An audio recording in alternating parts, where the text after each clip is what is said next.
So Brahmananda says, on the other side of the street, across from 2nd Avenue Temple, within a 2-block area, there were 2 funeral homes and 2 tombstone showrooms. You know what a tombstone showroom is? They're a bit grim, you know, just big slabs of white marble with some bit of black lettering, you know. So it's where people go and order their tombstones from. In fact, directly across the way were Weitzner Brothers and Papa memorials. It was as if Krishna wanted to remind the devotees at the temple that our bodies are temporary and our stay in this world is fleeting. On display through the glass windows of these morbid enterprises were massive granite tombstones and 1-foot thick gravestones with carved flower designs, polished to a shine. Of course, I had no reason to look at these places with any interest, and I basically pretended they didn't exist. Toward the end of 1966, before the entire Madan Mohan episode, I was sitting with Swamiji in his room, and he gave me an assignment. He wanted a statue, a murti, made from stone. He made a drawing of this flat-headed, stubby image with funny little arms, which he said was the shape of Lord Jagannath, the primary manifestation of Krishna in Puri, as worshipped by Lord Chaitanya. It was the Lord of the universe, Jagannath. So this is before any connection at all in the West of Prabhupada with Jagannath. This is pre-San Francisco. Prabhupada wanting a Jagannath deity made.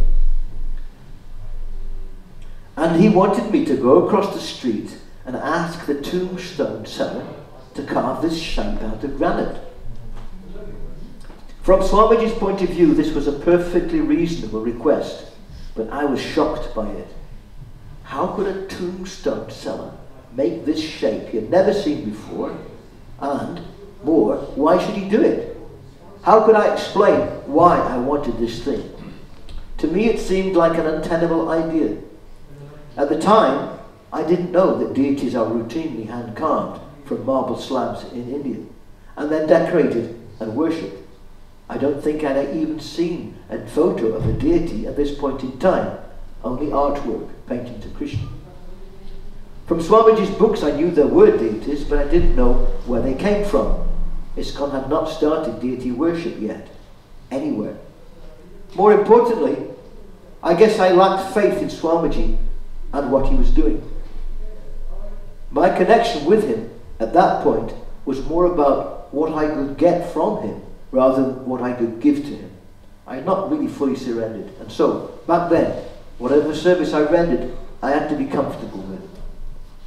And asking a tombstone maker to make a stone form that we could worship made me very uncomfortable.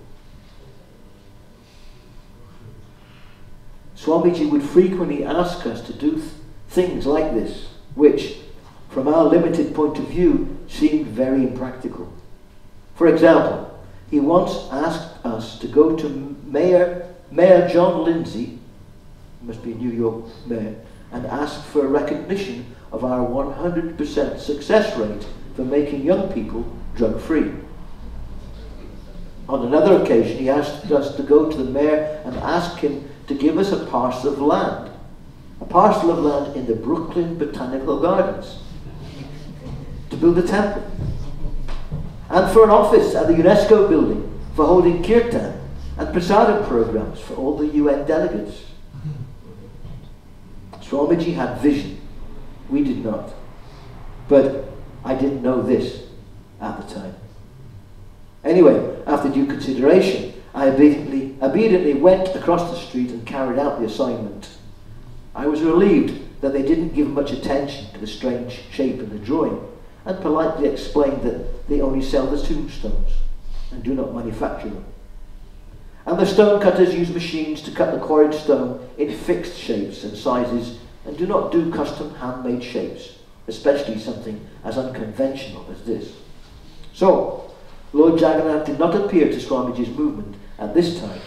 That would happen a short time later in San Francisco, where we were provided not only The deities, by Malati's grace, but a disciple, Shamsundar, who could carve and paint large deities out of wood, exactly like the Lord of the Universe at Puri. So I didn't know this pastor. Any more memories of Brahmananda? Or impressions? Maybe you haven't met him directly. Did anyone ever get impressions of Brahmananda? Some of our elderly Mataji's there? Perhaps? Alagapal. Empowered cook, pioneer of preaching in Italy. It's just a humorous pastime of how the word blut came into being. Brahmananda actually invented it. And it was from the beginning, in the early days, where there were many young boys and girls would come, but then they would leave, stay a very little time. And then Prabhupada always would refer to it that they drop back into the material world. So he surmised like that of, you took a stone and you dropped it in the water, it makes a bloop type sound. So so he came up, no, they blooped. That's the, they blooped back. And one day he was talking to Prabhupada and used the word, so-and-so blooped. And he goes, blooped? What is this blooped? And he said, you always refer to they fall back in the material world, dropping back into the, he said, oh, that is a good word, blooped. But, Dhananjay and I, many years, he lived in Vrindavan when we were there. And, it was always very relishable. We'd spend a lot of time with him. I mean, Dhananjaya, just talking about Prabhupada back and forth. And, that was his greatest gift to all of us, is his love for Srila Prabhupada. And through all of his difficulties and all of his struggles, he just, that was where his heart was. And actually, in this last year, we were there for the 40th anniversary, and he told Dhananjay, he said, I'm just gonna, I want to go now. I'm just gonna eat myself to death. And so, we know he's now with Prabhupada and happy as he could be. Thank you.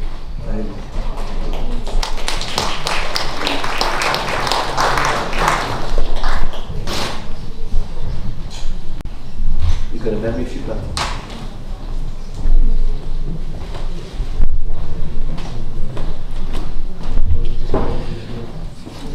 Once when Brahmananda was visiting the manor, in his sannyasi stage of life, Vichitravirya was the president, and I was in charge of PR, and I used to run people to and from the airport quite often because I had quite a big, well, not me, it was the theatre department's car, the Volvo station wagon, and so there was plenty of space in it.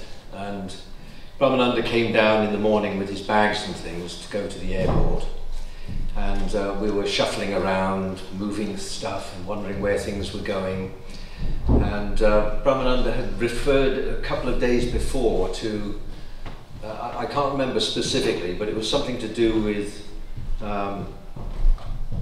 we are all Krishna's dogs or something. We are lowly in life or something like that, and we should be as humble as that, as lowly creatures in our approach to Krishna.